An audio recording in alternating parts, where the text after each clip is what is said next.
Warning. Warning. The following video is intended for educational and entertainment use only.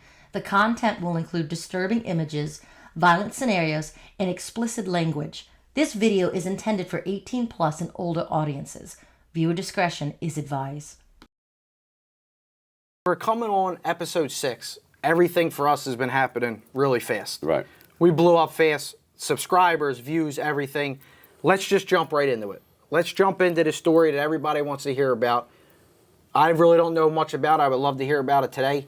Tell me where it took place at the RICO case that you got where they say you threatened the FBI. No, that wasn't a RICO case. Oh, that wasn't a RICO? No, I got locked up for the RICO case. Okay. When I got locked up for that case, I wound up getting 2 more cases after that. But really? Like Trump. So I got locked up for a RICO case. Okay. They came to my house, 6 in the morning. I knew the cops too. I mean, Pinero used to follow my father around. Yeah. He was a regular cop. What year was this? 99. Wow. But I'm going back in the I was 7. early 90s and 80s. He used to follow my father, you know. There was around us. He was around my father more than my mother. Yeah. So anyway, they come to the house, 6 in the morning, guns out. All they had to do was call me up after they came out. I never ran in my life. No. I never missed a case, never jumped bail, nothing. They came in like animals. My daughter Sophia was 1 year old. She was in bed with us. Wow. They had guns out. I was scared. They would have thought it was a dog. God forbid, shoot. Who the fuck knows, you know? Yeah, absolutely. Anyway, they take me out of the house. My mother comes out. It's a big free-for-all outside. They throw my mother on the ground. My wife, Marty, came down. They pushed in. It was a big scene. Yeah. They had the whole street blocked off. They had 100 cars. I mean, it was crazy. So they get me in the car. We're having words, fuck you, fuck you. They take me to, I got locked up in Margate. So they drove me from Margate to Camden County. So you were in Margate when they came and got you? Yeah, down the shore. You were down the shore just... Yeah. Yeah. I got home 5 in the morning. They came at 6. Hungover, didn't get an ounce of sleep? Nothing. No. Straight out of memories? Yes. So they drive me to Camden, because they couldn't take me to Philly. The case was out of Philly, but I didn't fight extradition, so they got to take you to court in Jersey first. Gotcha. So they took me to Camden County. I went in, get processed. I was in Camden County jail. Then they took me to Philly. I don't know if they took me to Philly that day or whatever. I don't know. I was in the jail, Camden County, a couple of days. Yeah. So now we go, settled in. I had to go, I went for bail. Yeah. Bail hearing. So we go to the bail hearing, and my lawyer said she get bail. I put up 25 properties. 25 people put their properties up. To get you out of jail? Yeah, so if I leave, Yeah. I got 25 fucking homeless friends, family, Yeah. which I was never going to leave anyway. Of course. When we go for bail, Barry Gross gets up, and he says, we got new charges against Mr. Merlino. New charges. And my lawyer's like, what? Threatened to kill an FBI agent and his family. I'm like, what? The fuck is he talking about? Judge said that's a serious charge, which it is, you know. Yeah, of course. No bail. They sent me to Farrington. They put me in a hole. Then they shipped me to Warsaw, Virginia, County Jail, Virginia. So there was, as soon as you got denied bail, they shipped you right out. It was like, that was it. Yeah, they shipped me to Wow. Warsaw, Virginia. So I'm in the fucking hole over there. And the hole, what they call it SHU, special housing unit, is you don't get the fuck out. You're in a room, just lock yourself in your bathroom and take the shower out. 23 you got a toilet, hours a day. A toilet, a sink, no TV, no phone, no nothing. Nothing. So I'm in there for like a month. They kept me there. No visits, Wow. no calls. I get a legal call. So I'm laying in a cell one day, and my charges was threatened to kill an FBI agent, Mark Pinero, and his family. His kids. I didn't even know he had kids. Yeah. Totally separate for what you thought you were getting arrested for. Nothing to do with the RICO case. Yeah. And then the RICO case got me this threat case. Yeah. And then after my RICO case, I got another case. I beat the charge in Philadelphia federal court. Okay. The next day they indicted me in New Jersey, Newark federal court. That fat motherfucker, Chris Christie. Yeah. He was the U.S. attorney. He's a fucking donut away from looking like Pavarotti. But that's a story for another day. Yeah. I'll tell you about that. I'll do the Another RICO case. case on another show, and I'll do the Okay. Jersey case on another show. All right, that's fine. So back to the threat case. Yeah. So I'm in the county jail, Sitting and in I'm the laying cell. there. I said, how the fuck could I be charged with killing an FBI agent when the guy's not an FBI agent? He's a cop. Threatening, they said. Yeah, threatening to kill him. He's a regular cop. He was no FBI agent. Yeah. They made him like organized crime, but they were regular cops. He would be working the Phillies game tomorrow. Yeah. If it wasn't for Tangs. Yeah. So anyway, I'm pinched. We go to trial. They come to me. Let me see. Right before, first they offered me to plead guilty to 6 years. 6 years. I didn't fucking do nothing. Yeah. So we're getting ready to go to trial. They said, plead guilty to 3 months. I said, I ain't pleading guilty to a motherfucking To nothing, because you didn't do anything. And I had the best lawyer in the world, Ed Jacobs. That was your lawyer then? Still Ed Jacobs, always my lawyer. He saved my life 3 times. Absolutely. He's the best lawyer in the country. I don't care what anybody says. You always said that about him. The best. Yeah. So anyway, we go to trial. Trial lasted maybe 3 weeks. Federal court in Camden, New Jersey. We go to trial.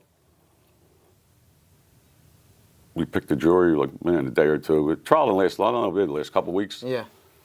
This Pinero gets on the stand. So I knew something was going on because there was all kind of witnesses going up. Now Pinero's the FBI agent. No, he's a fucking cop. Okay, the cop.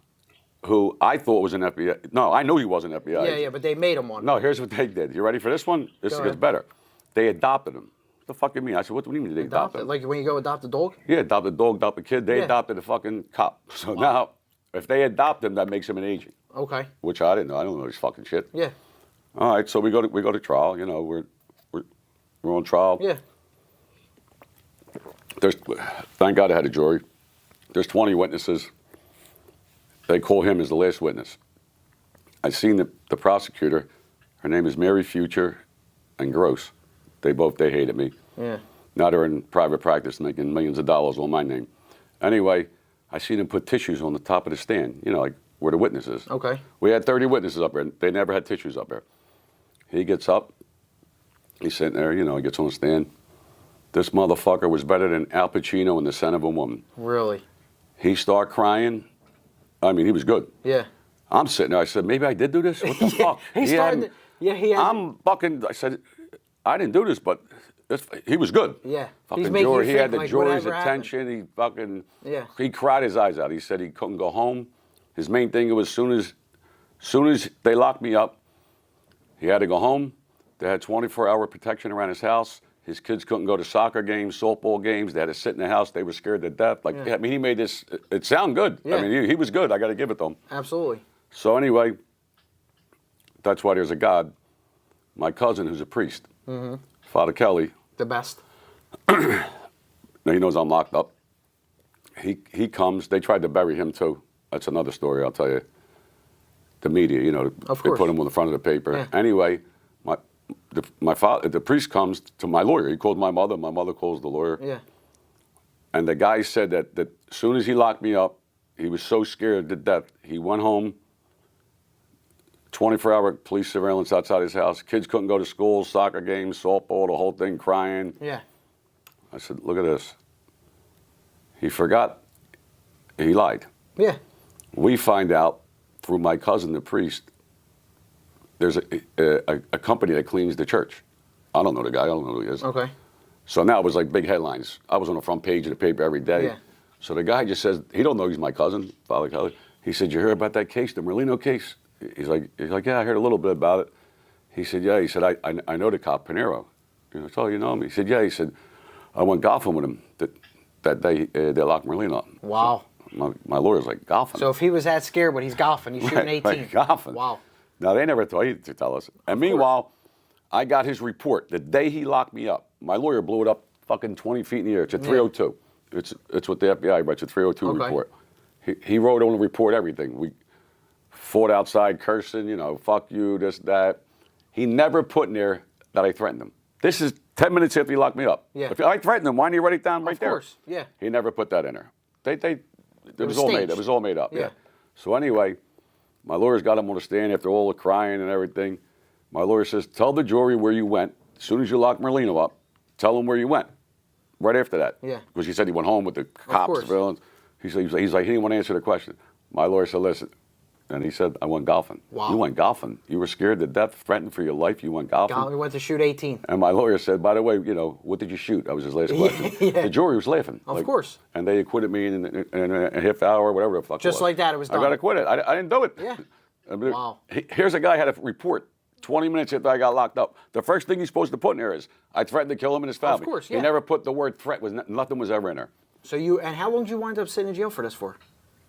They had you in the hole, you said what, for a month? Yeah, a month. And then I beat the case, and then I got superseded again on the RICO case in Philly, which we'll talk about. We'll talk about that in another episode. That's another whole episode. That and the one and after I beat the Philly one, yeah. The next day I got indicted on the same charges I beat in Philly in Newark Federal Court. Wow. By that fat motherfucker, Chris Christie. I can't believe that. The whole thing was made, and you got acquitted that fast because they knew clearly it wasn't true. The guy lied. He just lied, just like he went golfing. He didn't say nothing about golf. He wasn't that scared. Listen, if you're scared for your life, you're not golfing. You're going to go golfing? No. And leave your kids home? No. Come on. Your whole life got turned upside down. This guy was he was obsessed with me because every case I had, he used to come. Like my RICO case, my RICO case in Newark. Yeah. He used to sit in the back of the courtroom, dying for me to get convicted. Yeah. Dying. And as soon as I won, he would fly out of there like the court was on fire. Jesus. He would jump up. My lawyer, Eddie, was the best. Yeah. Eddie used to tap me and say, turn around, look who's in the back, Pinero. I said, wow. I said, he's here again? He said, yeah, he's here. He's here to see us win again. That's amazing. And I won, and he would leave. And he would leave. How old were you back then, Joe, when this all happened? 99, 2000, 2001. Wow. 36, 37. Yeah. And the case in Philly and the case in Newark were facing the death penalty. Wow. That's crazy. That's for another story. That's for another day. And when another we talk podcast. about these stories, we're talking about it because there's people that are in jail that are convicted that don't have the opportunity to have an Eddie Jacobs, to have money to get a lawyer and do these kind of things. Well, they give them court-appointed lawyers. So, the court-appointed lawyer tells them they're going to win. They're going to win. And then they get hit with 10 years. Marks the bill up. So they make all the money. The government pays them. They have to pay them. Yeah. They ring up the bill of $300,000. Then they go tell the guy you're dead. You got to plead guilty. Yeah. I didn't know they had this. That's crazy. It's a shame. But that's why we talk about things like that. No, it's a shame what they do. Listen, if these guys had the resources and good lawyers, yeah, absolutely. A lot of them wouldn't even be in jail. Yeah. You know, they don't care. It's a system. It just, you know. It's a revolving door. Revolving door. They don't give a fuck. It's all jobs. Who gets promoted? Zane Meminger. He was Barry Gross. He gets $1,000 an hour. He's a lawyer now. Wow. Zane Meminger. He was the head U.S. attorney. He makes millions of dollars. Yeah. You know, and they advertise. Yeah, we put Merlino away. We put Scarfo away. We put Stanfield away. They just put that for the big names for the headlines. Yeah, things like that. And these big companies, these big law firms hired them. Yeah. They stink. Well, it's good that we're talking about and showing people how that there is good people out there, good lawyers out there, and we'll save the other stories. Yeah, we'll save them. We'll save that for another time. We can't give everybody too much of the information that we got. No, it's too much to talk about. Absolutely, but you beat the case. You got and you said that your daughter was how old at the time? 1 year old? 1 year old. So you got to come home, see her. Well, I came home, she was 14. Wow. But I did beat the case, though. Yeah. I did. I'm not complaining about that. Absolutely. Joey Merlino's summer rental property is a rather unassuming townhouse on Margate's Adams Avenue. At around 7 o'clock this morning, FBI agents went to a second-floor apartment and arrested 37-year-old Joey Merlino. Hours later, Merlino's mother and other relatives were seen leaving the house. They were not happy to see the action cam. Why don't you put the newspapers? They came here a warrant with nothing on it. Are you related to Mr. I'm the mother. You're now the mother. Get out. Why? Now get out. Were Get you out. here this morning when he was arrested? Get out. Yes, I was. But Get out. Do you want to say anything in Get his out. defense? Did Get you out. do anything wrong? Yeah, I'd say something. I'll put the thing up your This morning's arrest is not Merlino's first run-in with the law down at the shore. Last August, he paid over $1,000 in fines after he was caught playing blackjack in one of the casinos. Because of his alleged mob ties, Merlino is banned from the casinos. He also pled guilty and paid more fines after carrying an open beer bottle outside a Margate bar. In September of last year, Merlino said he'd spend the summer of '99 in Florida. Change the way you feel about Longport as a vacation.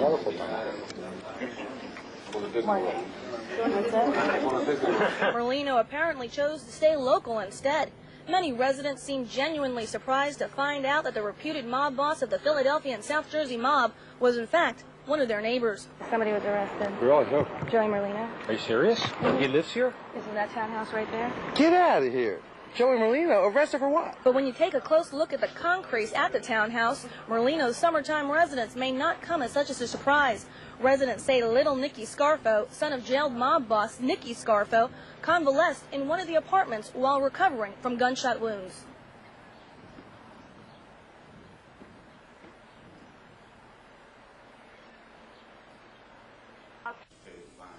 FBI agents arrested Joey Merlino at his summer rental home on Margate's Adams Avenue at around 7 a.m. Hours later, Merlino's relatives were seen leaving the second-floor apartment. Merlino's mother was not happy to see the action cam. Why don't you put in the newspapers they came here in Warwick with nothing on it? Are you related to Mr. I'm the mother. You're the Now mother. get out. Merlino's summer rental has ties to the mob. The concrete at the townhouse was poured by jailed mob boss Nicky Scarfo's company. This morning's arrest is not Merlino's first run-in with the law down at the shore. Last August, he paid over $1,000 in fines after he was caught playing blackjack in one of the casinos. Because of his alleged mob ties, Merlino is banned from the casinos. 6 weeks later, he pled guilty to resisting arrest after carrying an open beer bottle out of a Margate bar. In September of last year, Merlino said he'd spend the summer of '99 in Florida. Change the way you feel about Longport as a vacation.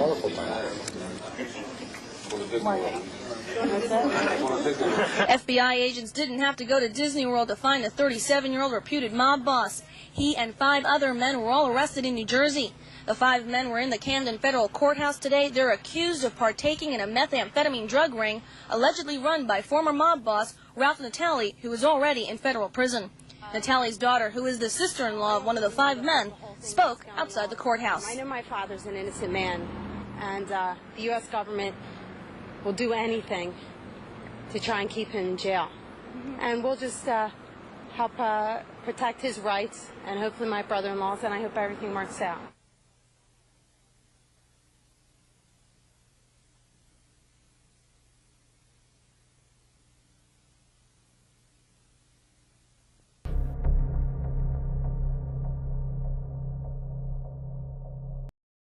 Thank you for watching this video. Please subscribe to our channel and check out more of our content.